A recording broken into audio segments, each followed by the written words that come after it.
Hello everyone, welcome to IV online. This is your economics teacher Abdul Hadi. अच्छा, last class में we discussed about demand, factors affecting demand, quantity demand, हमारे पास demand में किस तरह movement आती है, किस तरह शिफ्ट आता है, सेट्रस पैरेपस, ये सारी चीज़ें we discussed in the last class. आज हम लोग डिमांड के ही चैप्टर को थोड़ा सा आगे डिटेल में लेके जाएंगे और आज का हमारा टॉपिक है प्राइस इलास्टिसिटी ऑफ डिमांड। अच्छा, अब प्राइस इलास्टिसिटी ऑफ डिमांड क्या कहता है? प्राइस इलास्टिसिटी ऑफ डिमांड की डेफिनेशन को देखिएगा। It measures responsiveness to the percentage change in quantity demand to the percentage change in price. यानी कि आपके पास प्राइस में कितना परसेंटेज चेंज आया, प्राइस बढ़ी है या प्राइस कम हुई है, उसकी वजह से आपके पास डिमांड में कितना परसेंटेज चेंज आ रहा है। ये प्राइस इलास्टिसिटी ऑफ डिमांड का कॉन्सेप्ट आपसे कहता है, ठीक है। Now it is measured through a formula, और ये फॉर्मूला एग्जाम में लिखना है क्योंकि नॉलेज के मार्क्स आपको मिलते हैं, और अगर आप ये फॉर्मूला नहीं लिखेंगे और करेक्ट वे में नहीं लिखेंगे तो आपको मार्क्स नहीं मिलेंगे। तो फॉर्मूला जो यहाँ पे हमारे पास है वो है percentage change in quantity demand divided by percentage change in price. Again, कि प्राइस में कितना परसेंटेज चेंज आ रहा है, उसकी वजह से आपके पास डिमांड में कितना परसेंटेज चेंज आ रहा है। अब मैं लेक्चर के लिए इसको शॉर्ट फॉर्म में लिख रहा हूँ, और जो शॉर्ट फॉर्म होगी वो इस तरह चलेगी: percentage delta quantity demand. Maths में डेल्टा का साइन जो होता है वो हमारे पास चेंज को रिप्रेजेंट करता है over percentage delta price. But आपने एग्जाम में इसे यूज नहीं करना, आपने एग्जाम में यही वाला फॉर्मूला लिखना है अपने P2 के अंदर, अपने आंसर्स में, अपने मार्क्स के लिए। अच्छा, अब जब हमारे पास ये फॉर्मूला हो जाता है, हमारे पास कुछ 5 डिफरेंट वैल्यूज आती हैं। 5 डिफरेंट वैल्यूज कौन कौन सी होती हैं? ये हमारे पास 5 डिफरेंट वैल्यूज आ गई। अगर आपका आंसर ग्रेटर देन -1 आ रहा है, इसका मतलब है कि आपका आंसर क्या है? Elastic. If it is less than -1, that is inelastic.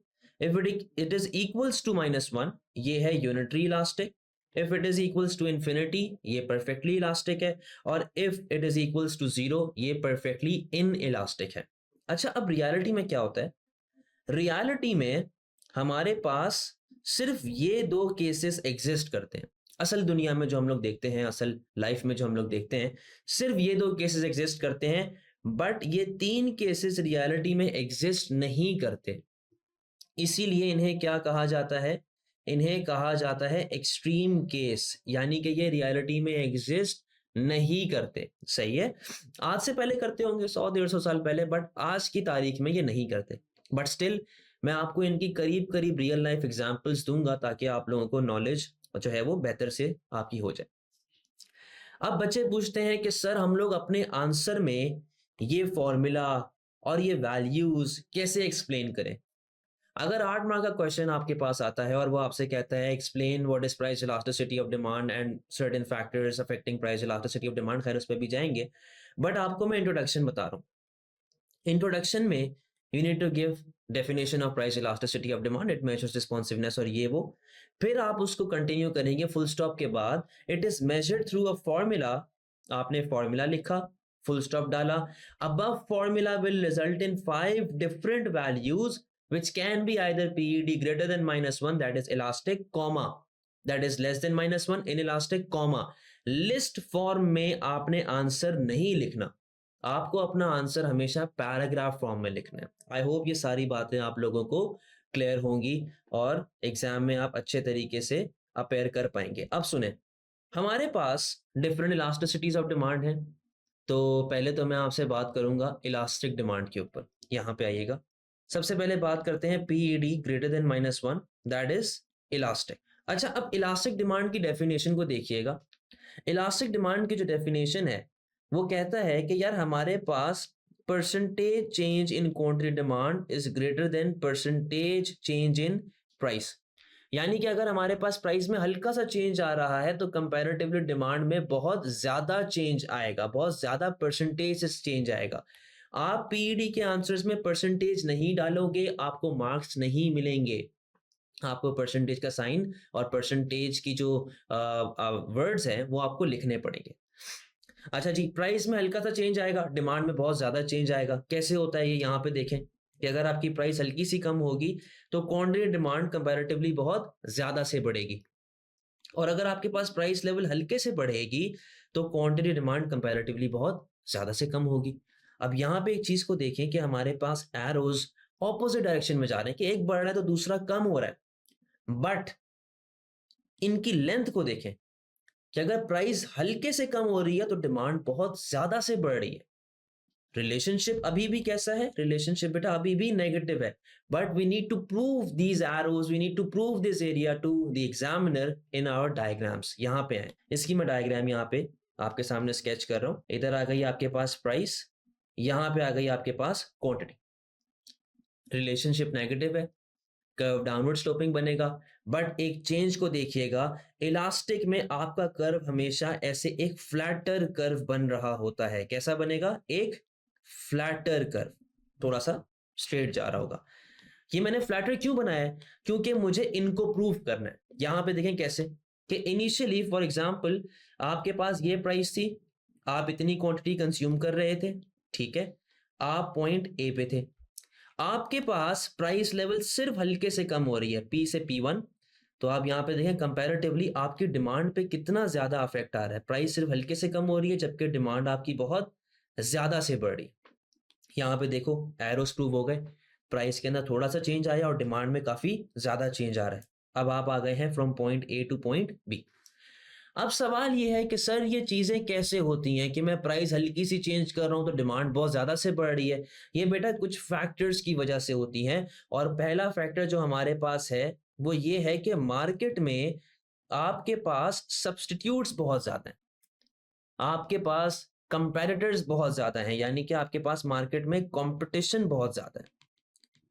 अब इसकी अगर मैं एग्जांपल दूं आप लोगों को, जो स्टूडेंट्स पाकिस्तान से देखते हैं या फिर कराची में हमारे पास इस प्लेटफॉर्म पे पढ़ रहे हैं, कराची में जनरल लोगों को ज़्यादा आइडिया होगा कि यहाँ पे एक मार्केट है जिसका नाम है जैनब मार्केट, ठीक है, या फिर रेक्स।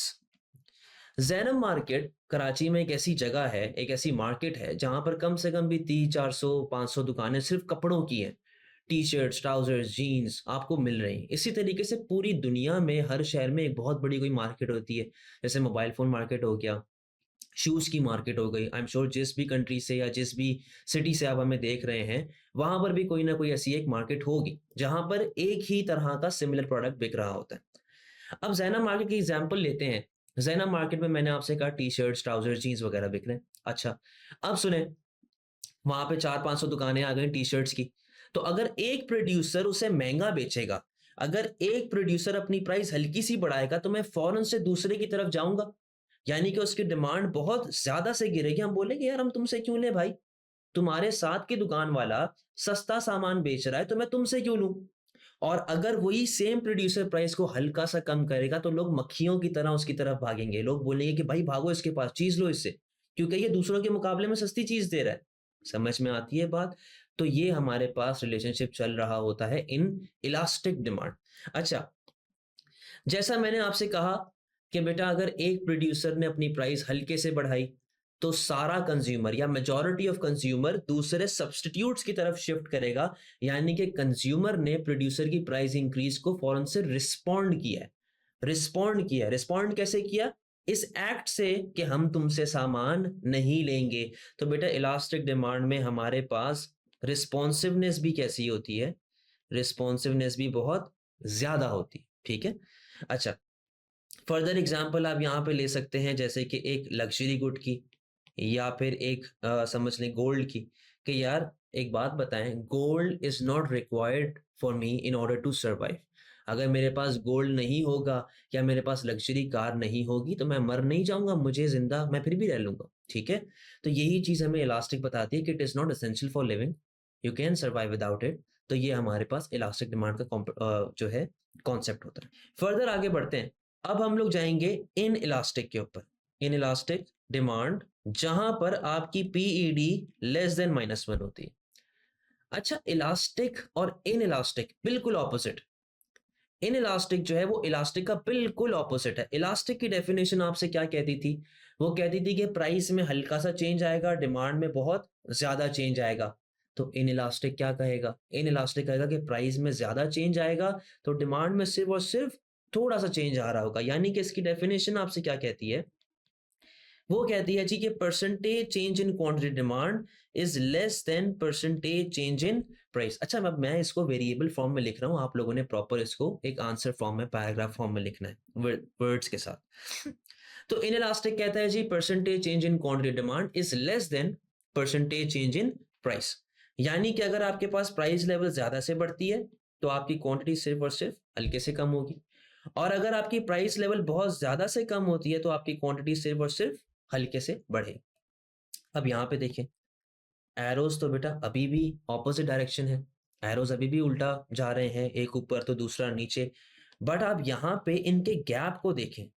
आप इनके गैप को देखें कि प्राइस आपके पास बहुत ज़्यादा से बढ़ रही है, जबकि डिमांड सिर्फ़ और सिर्फ़ हल्के से चंक से कम हो रही है। रिलेशनशिप अभी भी नेगेटिव है, बट हमें इन एरोज़ को प्रूव करना है अपनी डायग्राम में। यहाँ पे आएँ, डायग्राम आपके सामने यहाँ पे स्केच कर रहा हूँ। इधर आ गई आपके पास प्राइस, इधर आ गई आपके पास क्वांटिटी। अच्छा, इलास्टिक में आपका कर्व बनता था फ्लैटर कर्व, यानी कि वो हल्का-सा स्ट्रेट जाता था क्योंकि हमें उसके एरोज़ प्रूव करने थे। तो बेटा इन इलास्टिक में आपका कर्व एकदम स्टीपर कर्व बनेगा। एकदम कैसा बनेगा? स्टीपर कर्व बनेगा, सही है? अब ये स्टीपर क्यों बन रहा है? क्योंकि मुझे इन एरोज़ को प्रूव करना है एग्ज़ामिनर को। यहाँ पे आएँ कि इनिशियली आपके पास इतनी प्राइस थी, इतनी क्वांटिटी थी, आप पॉइंट ए के ऊपर ऑपरेट कर रहे थे। आपके पास प्राइस लेवल इतनी ज़्यादा बढ़ गई, यानी कि आप पी से किधर आ गए? आप आ गए P1 पे। बट आपकी क्वांटिटी सिर्फ़ और सिर्फ़ कितने से कम हो रही है बेटा? सिर्फ़ हल्के से अमाउंट से कम हो रही है और आप आ गए हैं from point A to point B. अब जिस तरह उसके कुछ फैक्टर्स डिस्कस किए थे, सेम उसी तरह यहाँ पे भी कुछ फैक्टर्स डिस्कस करेंगे। बेटा, यहाँ पर जो हमारे पास एग्ज़ाम्पल चलती है, हमारे पास एग्ज़ाम्पल आती है यहाँ पे मेडिसिन की, ठीक है? मेडिसिन एसेंशियल फॉर लिविंग होता है, मेडिसिन हमें चाहिए ही होता है। अच्छा, अब बेटा एक बात बताएँ, अगर हमारे पास प्राइस ज़्यादा से बढ़ रही है, तो क्या मैं दवाई खाना छोड़ दूँगा? अगर मैं बीमार हूँ या मुझे ज़रूरत है, मुझे फ्लू हो गया या कुछ हो गया, तो मैं मेडिसिन तो फिर भी खाऊँगा ना। तो बेटा मैं बिल्कुल छोड़ तो नहीं सकता।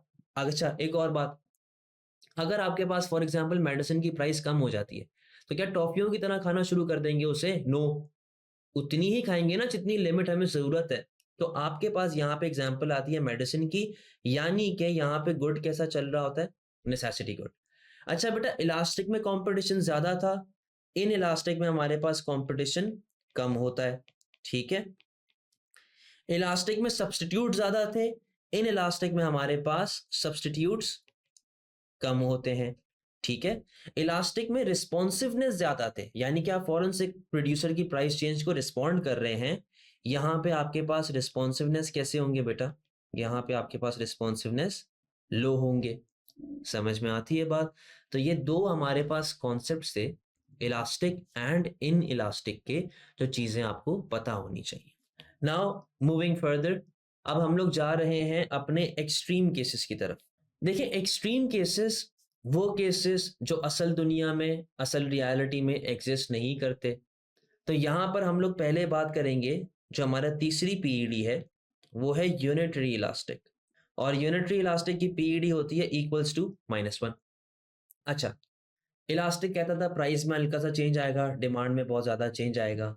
इन इलास्टिक कहता था कि प्राइस में बहुत ज़्यादा चेंज आएगा, डिमांड में सिर्फ थोड़ा सा चेंज आएगा। यूनिटरी इलास्टिक बोलता है दोनों में इक्वल चेंज आएगा। तो इसकी डेफिनेशन आपसे क्या कहती है? वो कहती है कि यार percentage change in quantity demand is always equals to percentage change in price. अब इसके पीछे कोई रीज़न नहीं है। जैसे मैंने आपसे कहा कि it does not exist in real life, तो इसके पीछे कोई भी रीज़न नहीं है। और आप खुद सोच के एक बात बताएँ कि क्या हमेशा इक्वल होगा? मतलब ऐसा होगा कि अगर प्राइस हमारे पास 5% से गिरी है तो डिमांड 5% से बढ़ जाएगी? ऐसा नहीं हो सकता। हल्का-सा कुछ ना कुछ ऊपर-नीचे मामला चल रहे होते हैं। अब यहाँ पे आएँ। इस डेफिनिशन के हिसाब से प्राइस अगर इतने से बढ़ रही है तो क्वांटिटी आपकी इक्वल अमाउंट से कम हो रही है। और अगर आपके पास प्राइस इतने से कम हो रही है तो क्वांटिटी आपकी इक्वल अमाउंट से बढ़ रही है। रिलेशनशिप अभी भी कैसा है? Negative relationship. यहाँ पे ज़रा डायग्राम क्या आएगा? इधर आ गई आपके पास प्राइस, यहाँ पे आ गई आपके पास क्वांटिटी। अच्छा, अब इस डायग्राम का जो शेप है ना, वो थोड़ा-सा डिफरेंट बनता है। उसका शेप बनता है ऐसे एक चांद की तरह, ठीक है? ये एक चांद की तरह आपका शेप बनता है और इसको इस शेप का जो नाम होता है, इस शेप का नाम है रेक्टेंगुलर हाइपरबोला। यूजुअली इसको हाइपरबोला भी सिर्फ कहा जाता है, मेजॉरिटी मतलब बहुत से लोग इसे सिर्फ हाइपरबोला बोलते हैं। इसका फुल नेम रेक्टेंगुलर हाइपरबोला है, आप सिर्फ हाइपरबोला भी बोल लें, कोई इशू नहीं। अच्छा, अब मुझे इस डायग्राम को यहाँ पे एक्सप्लेन करना है और इन एरोस को प्रूव करना है। बेटा इनिशियली आपके पास ये प्राइस थी, आप इतनी क्वांटिटी कंज्यूम कर रहे थे, आप पॉइंट ए पर बैठे हुए थे। आपके पास अगर प्राइस लेवल कम हो जाती है from P to P one, आपके पास क्वांटिटी डिमांड एक्सटेंड होगी from Q to Q one, आप आ जाएंगे जी पॉइंट ए से पॉइंट बी के ऊपर। अगर मैं यहाँ पे इन दोनों का गैप देखूं तो आप यहाँ से देखें प्राइस और क्वांटिटी का जो गैप है वो ऑलमोस्ट इक्वल है, कि जितने से प्राइस कम हो रही है सेम अमाउंट से डिमांड आपकी बढ़ रही है। बेटा मैं ऑलमोस्ट इक्वल क्यों कह रहा हूँ?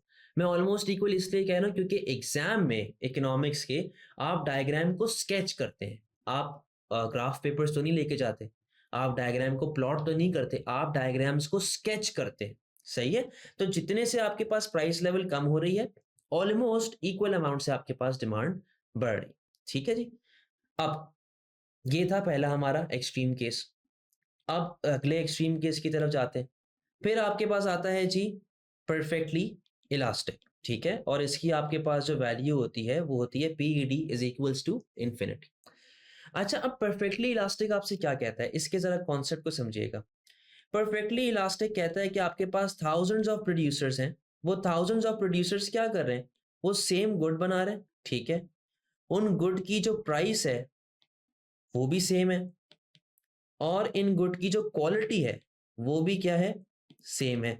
अच्छा बेटा, जब आपके पास तीनों चीजें सेम आती है ना, यानी कि गुड भी सेम है, क्वालिटी भी सेम है, प्राइस भी सेम है, इसके लिए एक टर्म यूज की जाती है, उसे हम लोग कहते हैं होमोजेनियस इन नेचर।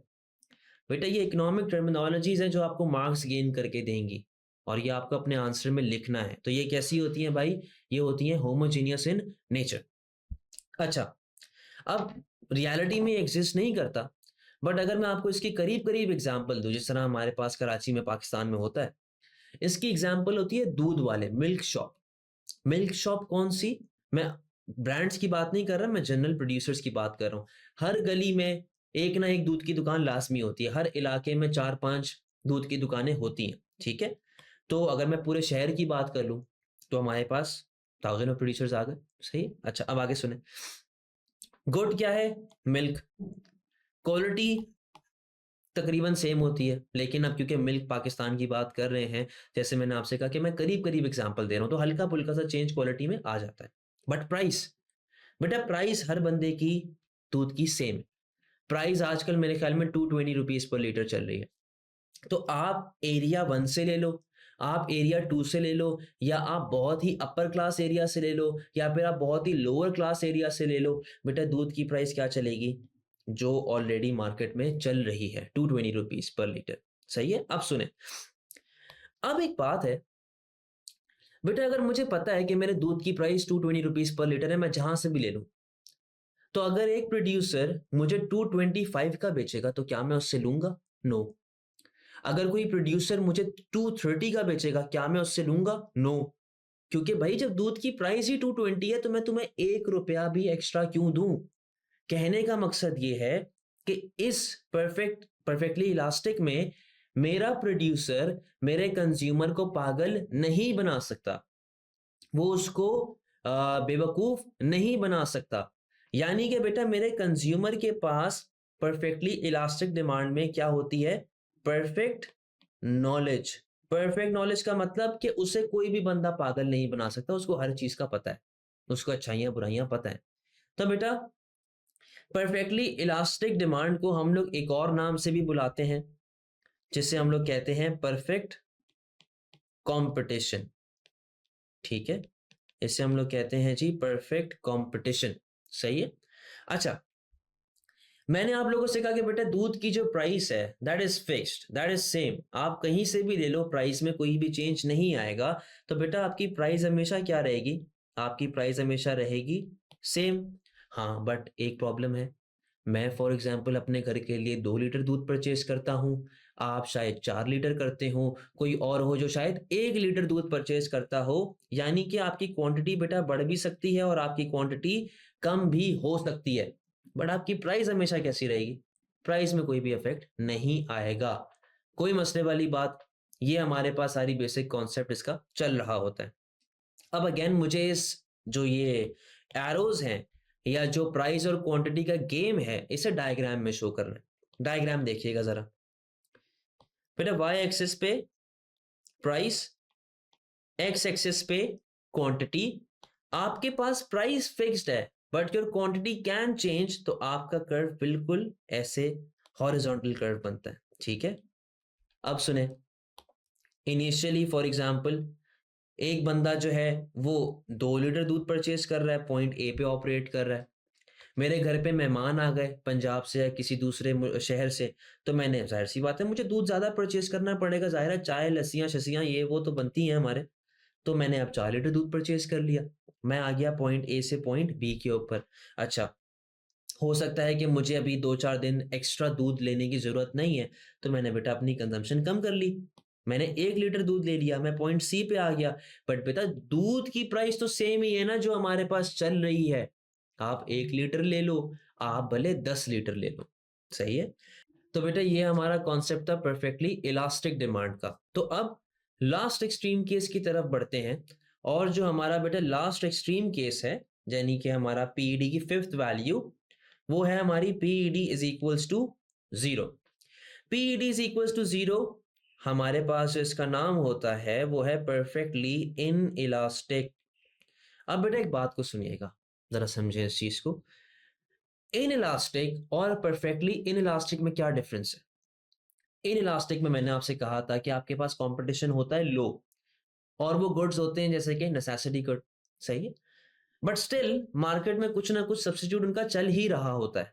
जैसे कि अगर मैं आपको एग्जांपल दूं, पैनाडोल का सब्स्टिट्यूट पॉन्स्टन है, एक दो और दवाइयाँ होंगी, एरेनेक है, उससे आपका फ्लू वगैरह जाता है, आप वही काम आपकी पैनाडोल भी करती है। तो किसी हद तक कोई ना कोई कंपटीशन आपके पास होता है। बट बेटा परफेक्टली इन इलास्टिक में क्या होता है? No substitute. और ये हद से ज्यादा नेसेसिटी गुड होता है। फॉर एग्जाम्पल एक मेडिसिन है या फिर एक लाइफ सेविंग ड्रग है, लाइफ सेविंग ड्रग। डॉक्टर ने मुझे कहा कि यार, मतलब एक बंदे को कहा कि यार अगर आपको जिंदा रहना है तो आपको दिन की एक गोली ये लाजमी खानी है वरना यू विल डाई। ठीक है, ये एक डॉक्टर ने एक पेशेंट से कहा। तो बेटा अब वो दवाई उस पेशेंट के लिए नेसेसिटी बन चुकी है इन ऑर्डर टू सर्वाइव। अगर उसे जिंदा रहना है तो गोली खानी पड़ेगी regardless of price. Regardless of price, price कुछ भी चले, आपके पास परफेक्टली इन इलास्टिक में बेटा प्राइस बढ़ भी सकती है और आपकी प्राइसेस कम भी हो सकती हैं। सो रिगार्डलेस ऑफ प्राइस आपको दिन की एक गोली खानी है। बट बेटा कितनी गोली खानी है? एक गोली। यानी कि आपके पास परफेक्टली इन इलास्टिक में क्वांटिटी क्या होती है? फिक्स्ड। ऐसा तो नहीं है कि अगर मेरे पास प्राइसेस कम हो रही है तो मैं 2 3 4 गोलियां टॉफी की तरह खानी शुरू कर दूं। नो। और ऐसा भी नहीं है कि अगर प्राइसेस बढ़ गई तो मैं एक गोली भी ना खाऊं। बेटा जिंदा तो रहना है ना, आई नीड टू सर्वाइव। तो इसलिए एक गोली आपके पास फिक्स्ड, बट प्राइस बढ़ भी सकती है और प्राइसेस कम भी हो सकती हैं। ठीक है, तो अब अगर मैं इसकी डायग्राम यहाँ पे आपके सामने स्केच करूं, वाई एक्सिस पे हमारे पास आ जाएगी प्राइस और एक्स एक्सिस पे आ गई आपके पास क्वांटिटी। आपका परफेक्टली इन इलास्टिक कर्व ऐसे बनता है, बिल्कुल वर्टिकल, सही है? यानी कि आपके पास प्राइसेस राइज भी हो सकती हैं फ्रॉम पी टू P1 और आपके पास प्राइसेस फॉल भी हो सकती हैं from P to P2, but quantity पे कोई भी इफेक्ट नहीं आता। सो ये हमारे पास सारी चीजें थी जो हम लोगों ने यहां पर उसको देखा है। ठीक है, अब हम लोग जा रहे हैं नोट्स की तरफ कि मैं आपको अपने नोट्स दिखाऊं और आपको थोड़ी सी थ्योरी इससे रिलेटेड यहाँ पे शो करूं। चलिए जी, तो ये आपके सामने नोट्स हैं। तो अब हम लोग बात करें, जैसे मैंने आपसे कहा था कि हम लोग पहले डेफिनेशन को देखेंगे, उसके बाद हम लोग इसके फॉर्मूलाज को देखेंगे, आपके पास यहाँ पे पीईडी का कॉन्सेप्ट आ गया, पीईडी की डेफिनेशंस आ गई और ये सारे हमारे पास वैल्यूज़ आ गई, सही? अच्छा, अब हम लोगों ने बात की थी कि इलास्टिक डिमांड और इनइलास्टिक डिमांड में क्या डिफरेंस होता है। तो ये सारी चीज़ें आपके सामने इधर एक पैराग्राफ फॉर्म में और एक्सप्लेनेशन फॉर्म में लिखी हुई हैं। आपके सामने यहाँ पे रीज़न्स बताए हुए हैं, डायग्राम की एक्सप्लेनेशंस आपको दी हुई हैं। इनइलास्टिक के अंदर सेम वही चीज़ें कि आपके पास इधर डेफिनेशंस, उनके रीज़न्स और उनकी एक्सप्लेनेशंस, ये सारी चीज़ें आपके पास ऑलरेडी गिवन हैं। इसी तरह हमारे पास जब एक्सट्रीम केसेस की तरफ हम लोग जाते हैं, यूनिटरी इलास्टिक की डेफिनेशन, यूनिटरी इलास्टिक की डायग्राम, उसकी एक्सप्लेनेशन, परफेक्टली इनइलास्टिक की डायग्राम, उसकी एक्सप्लेनेशन एंड लास्ट में हमारे पास परफेक्टली इलास्टिक डिमांड, जहाँ पे आपके पास उसकी एक्सप्लेनेशन लिखी हुई है, उसकी डायग्राम बनी हुई है और उससे रिलेटेड सारी बातें यहाँ पे लिखी हुई हैं। So this was all for this video lecture. Inshallah, in next lecture we will discuss factors affecting price elasticity of demand and a little bit of calculation जो आपके पास एग्जाम में आती है, especially in paper 1, जिसमें students usually अपने marks lose कर देते हैं. So this was it for today. Thank you so much.